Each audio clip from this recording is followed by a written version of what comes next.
In this video, I'm going to create a web scraper with Python that pulls all the stories from Google News by extracting all the tags from the HTML of Google News.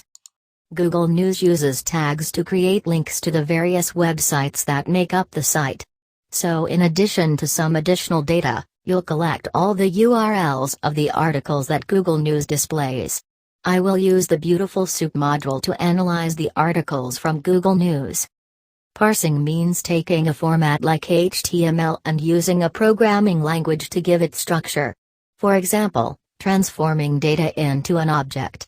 Now, to start this task of creating a web scraper with Python, you need to install a module named Beautiful Soup.